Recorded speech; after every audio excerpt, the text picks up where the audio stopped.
Hello, I am Logan McGuinness, and I am the lightweight NABA champion. I've been boxing for about 10 years now. When I turned 24, it will be my 10-year anniversary. I started a few days after my 14th birthday. A boxing gym had opened up in my hometown of Orangeville. It's a very small town, and my older brother was actually the first amateur fighter out of Orangeville. And I went and watched him fight, and he had actually lost his fight. And me being the way I was, I wanted to get in there and do it myself. I enjoyed it. And I mean, since then, it's just been my sport once I found it. I mean, like I wanted to follow my brother, but being at the event, I liked it too. I mean, I had never watched boxing up until that point. I went and seen the amateur fight, and then I got totally into boxing. I was on the computer trying to watch old fights. Anytime it came on TV, I was watching boxing. It was just, that introduced me to the sport, and I fell in love with the sport.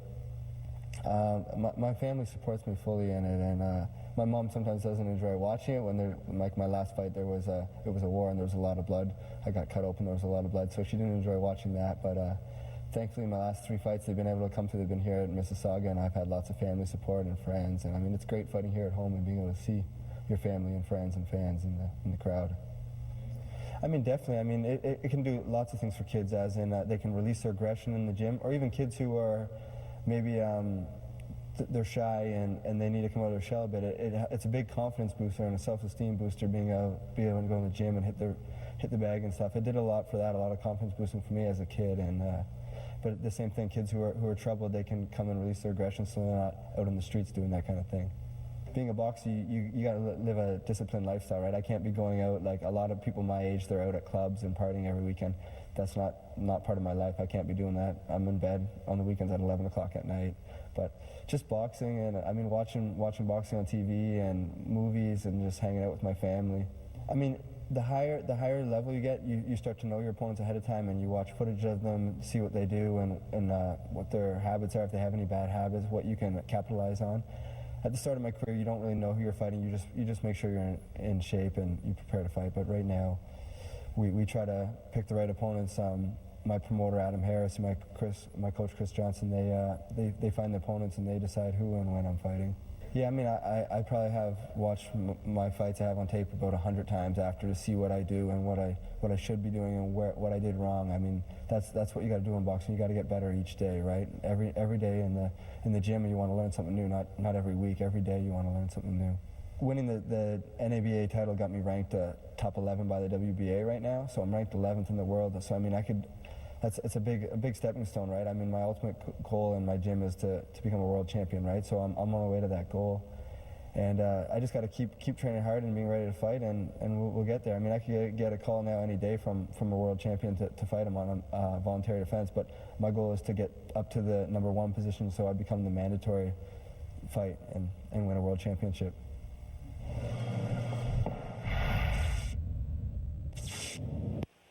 Ladies and gentlemen, let's welcome to the ring the challenger, Hector Julio Avila.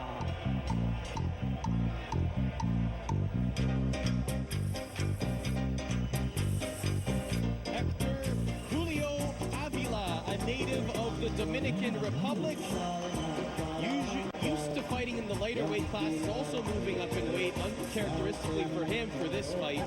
And in this case, it's the same situation as Junior Witter, minus the layoff. 38 years old, moving up in weight class. He's fighting a much younger guy. I mean, this is definitely Logan McGuinness' toughest test for him. Yeah, he's looking for his chance, and really, the scenario is the same as it is every time that Hector Avila gets in the ring. Knock your opponent out or get knocked out. All 5 of his losses have come by way of knockout. Granted, 2 of them have come to former world champions, Joanne Guzman, as well as Orlando Salido. But 42 knockouts, regardless of your competition, it means that you can punch. So this is definitely going to be a test for Logan McGuinness. We're going to find out just what his chin is made of, whether it's granite or whether it's glass.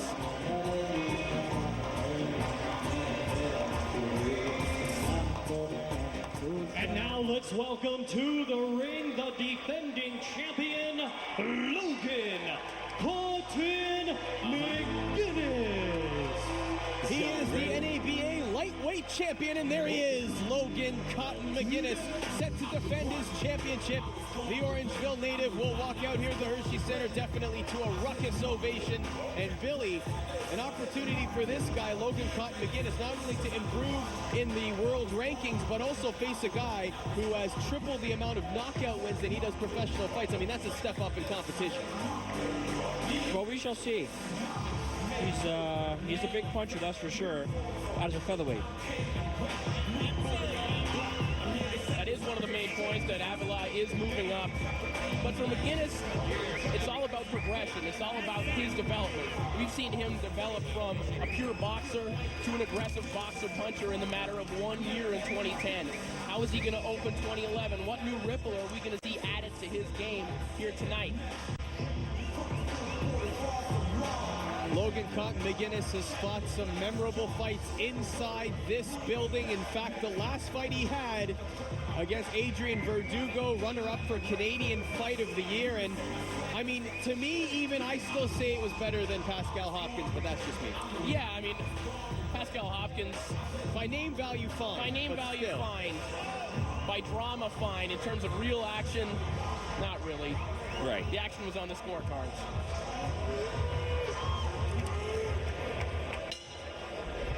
Ladies and gentlemen, it is now time for our feature bout, and it is being brought to you by United Boxing Promotions in association with Hennessy Sports, and it is sponsored by Everlast. It is scheduled for 10 rounds of boxing, and it will be for the NABA Lightweight Championship. Sanctioned by the Office of the Athletics, Commissioner Ken Hayashi, Deputy Commissioner is Luke Hotik, along with the North American Boxing Association, President and Supervisor is George Martinez. Our 3 judges assigned, scoring on a 10-point must system, will be Harry Davis, Matthew Paulus, and Kelly Zolnierczak. When the bell rings, our referee in charge, the 3rd man in the ring, will be Rocky Zolnierczak. And now, ladies and gentlemen, from the Hershey Center, here in Mississauga, Ontario, this is our main event of the evening.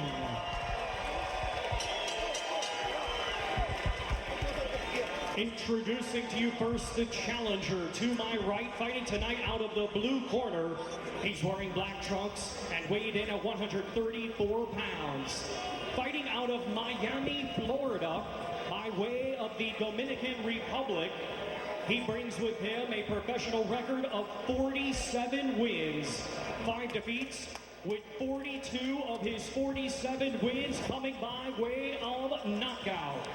Ladies and gentlemen, please welcome Hector Julio Avila. And his opponent across the ring, the defending champion, fighting tonight out of the red corner. He's wearing green trunks with white and orange and weighed in at 134.5 pounds. Hailing from Orangeville, Ontario, his professional record consists of 13 wins, no defeats, 1 draw, with 6 wins coming by way of knockout. Ladies and gentlemen, introducing the reigning and defending NABA lightweight champion, Logan Cotton McGuinness.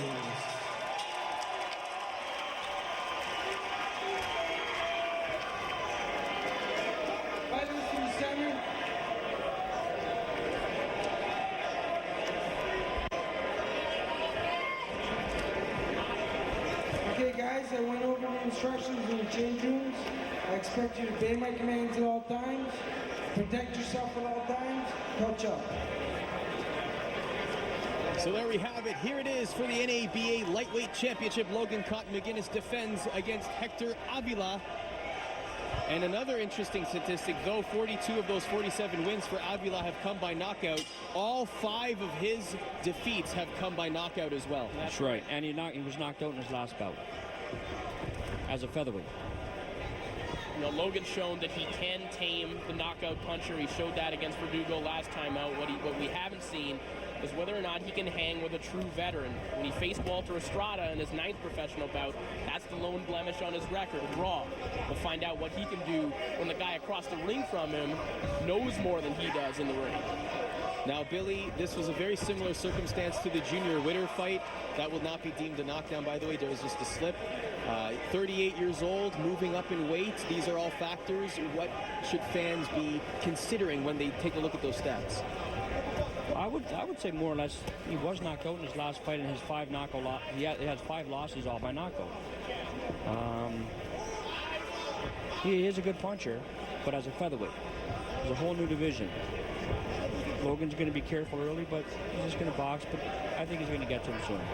And remember, he is 38, he's moving up in weight, sure, and he's not a world title challenger, so, you know, he has nothing to lose. Why he's here. He has nothing to lose, of course, but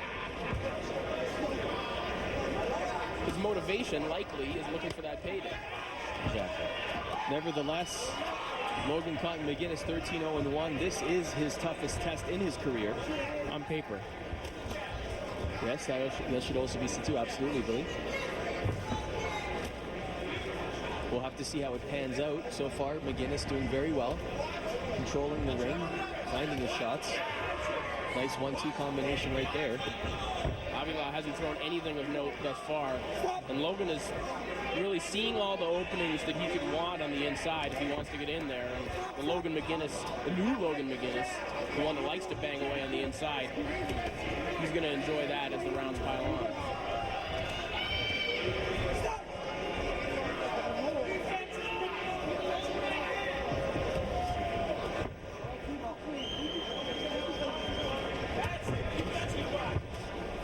McGuinness throwing body shots.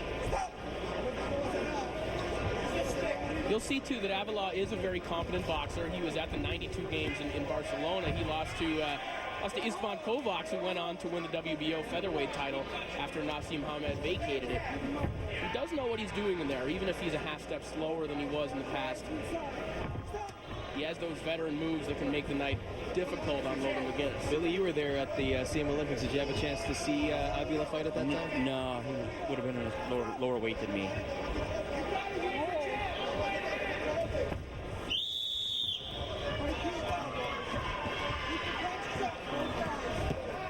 As we tick down the last few seconds of round number 1, Logan Cotton McGuinness taking on Hector Avila. A little bit of a feeling out process, wouldn't you say, Billy? Yeah, definitely. Logan won the round. Definitely.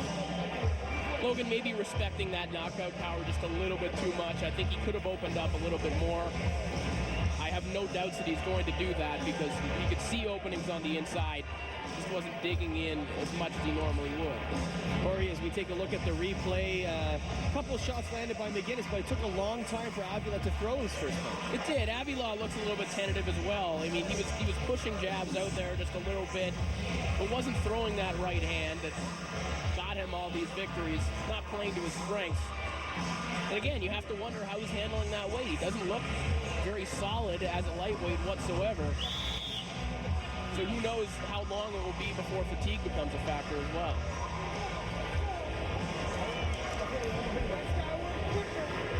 Logan Cotton McGuinness.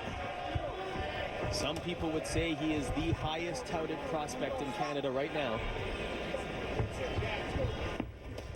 But quickly turning from a prospect to the real deal. In front of our very eyes here in the Hershey Center and on Rogers TV. Calling the action, yours truly, Art O'Cal, alongside Corey Erdman and Billy the Kid Irwin. And he's slowly starting to get the attention of the boxing world as well. You're starting to see his name pop up in publications, on different websites. And I mentioned that Estrada fight. He was on that card because he was a prospect. It wasn't a mistake who was on that card. Peter Manfredo was in the main event, but on the undercard, Matt Remillard, who we're going to see on HBO coming up, J. Leon Love, Joseph Alegale. These are names that people have an eye on, and McGuinness was put in there for a reason. And now, you mentioned, he's becoming more than a prospect. He's a couple steps away from being a world title challenger. Currently ranked number 11. I think he has a little ways to go. Certainly, yeah. I mean, we're still fighting at the regional level and whatnot. But if you look, that Ostrada fight was a fight he had to. Nice shot there. He should have won that fight. Pardon me. Nice shot. Nice hook there by Avila.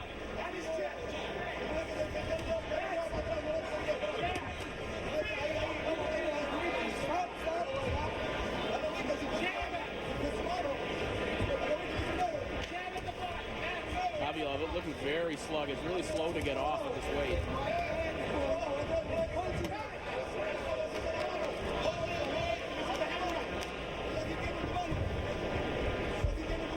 Both men showing a little apprehension in this round by Logan McGuinness.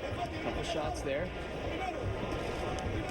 Just over 1 minute left in round number 2. This is a 10-round affair.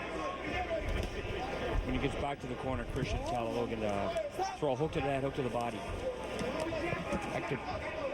Hector brings his elbows up. His body's wide open for a body shot.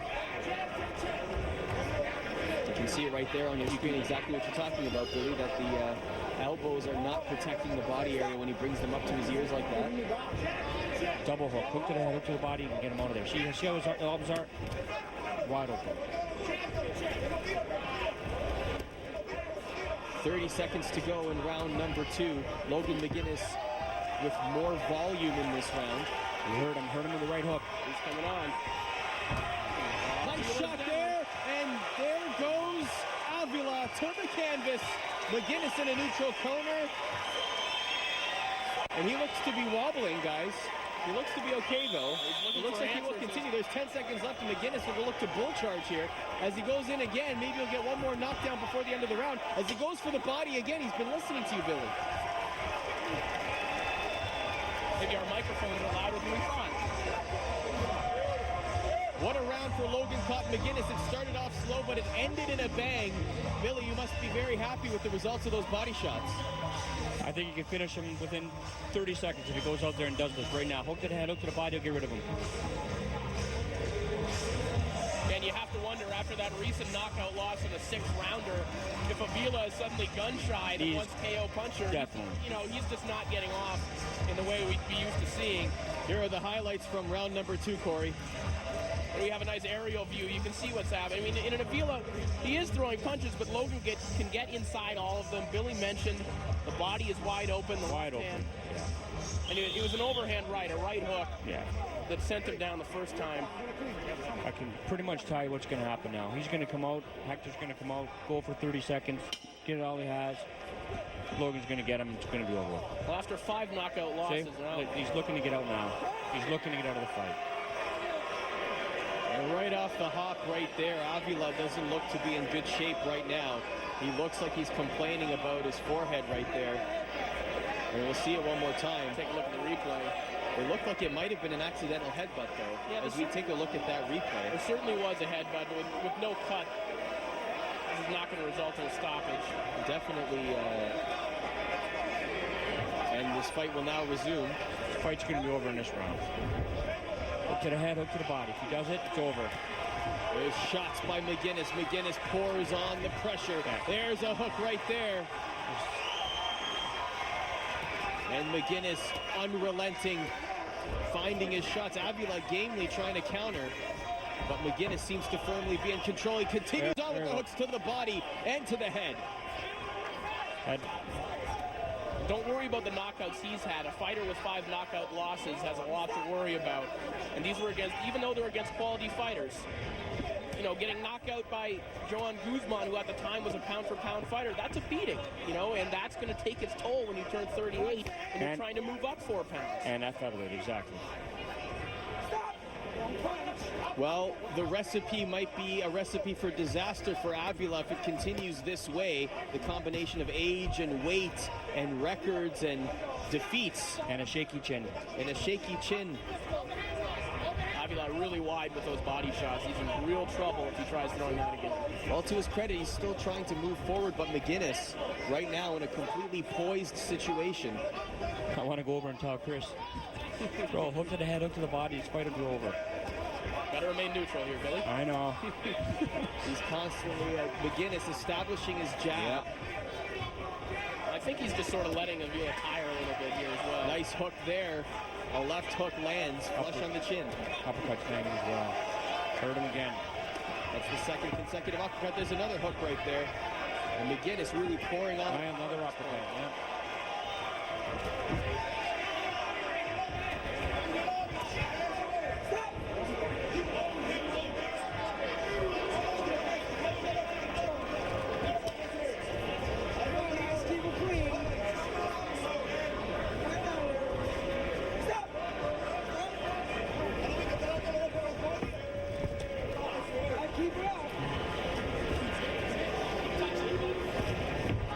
Round number 3 nearing a close, and McGuinness has been in firm control of much of this round.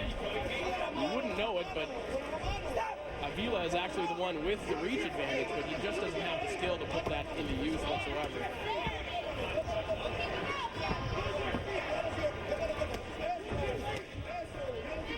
Couple shots there, though, by Avila.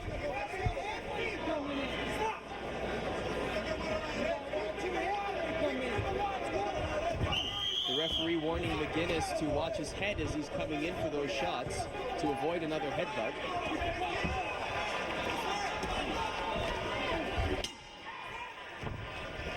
And that about will end round number 3. You know, we're just seeing a difference in pedigree here. I mean, a lot of those knockouts, remember, he's from the Dominican, and, you know, while they've had some champions, they've had Carlos Cruz and Murky Sosa, the quality of opposition in the Dominican Republic is just not there. So those knockouts, while they look great on paper, he's probably doing himself a disservice fighting some of those guys as he's tried to advance in his career, and it's all coming to fruition here against Logan McGuinness. As we'll take a look at the highlights in round number 3. Billy, how do you have this fight scored so far, and what does Avila need to do to get back into it? And I don't know what he's got to do. Nothing seems to be working. Overhand rights, left hooks to the body, back Logan up, but you know, Logan's has a nice tight defense. He's landing that right uppercut. Job's working. I'm telling you, if he hit it through a hook to the head, hook to the body, this fight will be over. He's wide open to get hit with that hook. I think he's going to do it. He's going to do it sooner or later. Round number 4 is underway here in the Hershey Center. Sometimes, guys, there are no answers for fighters. The answer would be to be a different fighter. And if Avila doesn't have it and doesn't have those tools, they're not going to come from anywhere out of the blue. Yeah, you're right. Smaller man, older man, shaky chin. He doesn't have much going for him today. Well, the fight is still young. It's 4 rounds out of 10. Logan Cotton McGuinness does have his title on the line, and hey, as we say in many telecasts, that puncher's chance. You just never know what's going to happen.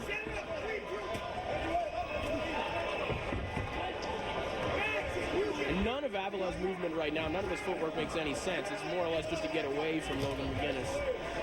Billy, what about a situation where you've been down perhaps on the scorecards or in a fight and you knew it? What did it take for you to turn a fight around? Well, I had that one-punch power, so I was always in a fight, but I just tried to be consistently going forward, wear my guys down however I could, block and counter, slip and counter, just keep the pressure on. Logan, on paper, doesn't show that he's a big puncher, but he's a sharp puncher. And I think over time he's just going to get sharper. Punches are going to be not necessarily harder, but more accurate, and he's going to know exactly when to punch. That's more or less, you know, when you get to that elite level, it's not how hard you can punch, but the right time. And he's stepping up in competition appropriately, too. So he's not going to fall into bad habits that some fighters who've had their records fall into. You Right. can see he's advancing every single time out. I mentioned he looks like a completely different fighter than the one that had the draw with Walter Estrada. Right. More hooks to the body and the head. McGuinness is utilizing those hooks to perfection so far. Perhaps not in quantity, but definitely in quality. When they are coming, they are landing. And this is what we were talking about with Sam Vargas, about finding his identity as a fighter. Logan realized he's not the slickest of boxers. He found his identity as someone that can bang away on the inside. Nice shot there by Avila. But both men landing shots there. There's a huge shot by McGuinness. And See the left hook to the body. there Exactly it is. what happened. Avila to the canvas. The And fight's he's over. down. Serious pain. And That's it. See if it's going to continue. He No, shakes the his fight's head. over with. Hook to the head, hook to the body. Watch the replay. That's it. Fight's done. And that's it. The referee waves it off, and Logan Cotton McGuinness victorious here at the Hershey Center.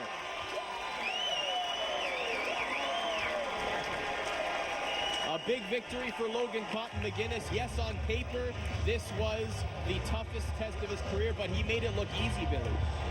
Yeah, he's a smaller man. Good power for a featherweight, but Logan was just too smart, too sharp, good punches. Let's take a look at that one more time, Billy, as we take a look at the replay, and McGuinness just caught him. As you said, hook to the body, right? Watch, you see, watch, uppercut, hook, and then down, right there. That's the one. See, it's over with. That's the one. Could have done that in the second round. Good work. So it's an uppercut, hook to the head, hook to the body, fight's over. Textbook advice from Billy the Kid Irwin as he called exactly how this fight would finish, and there it is. You've been on point all night. You've called the judges' decisions, you've called the outcomes of fights, you've even called the punches in which fights end. I got the eyes, I can see it. I'm like, I see it's like Chris. It's like Chris in the corner. You see things. And that's what I can see. I can see who's going to do it. Absolutely, and Logan Cotton McGuinness saw that as well, and that's exactly how he ended this fight in front of hometown fans here at the Hershey Center. And boy, Logan Cotton McGuinness did look impressive, didn't he? Let's go upstairs to Thomas Triber, who's got the official decision. Ladies and gentlemen, here is the official time. 2 minutes, 46 seconds of round number 4. Our referee in charge, Rocky Zolnierczak, reaches the count of 10. Your winner by way of knockout and still NABA lightweight champion, Logan Cotton McGuinness. So Logan Cotton McGuinness gets the NABA Lightweight Championship of the World strapped around his waist, and he will join Corey Erdman in the ring momentarily. And ladies and gentlemen, how about a big round of applause for Julio Avila. Hector Julio Avila.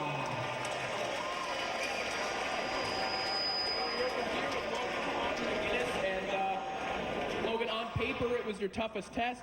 On film, maybe it was the easiest. It was probably your most thrilling performance. Tell us about how it went down.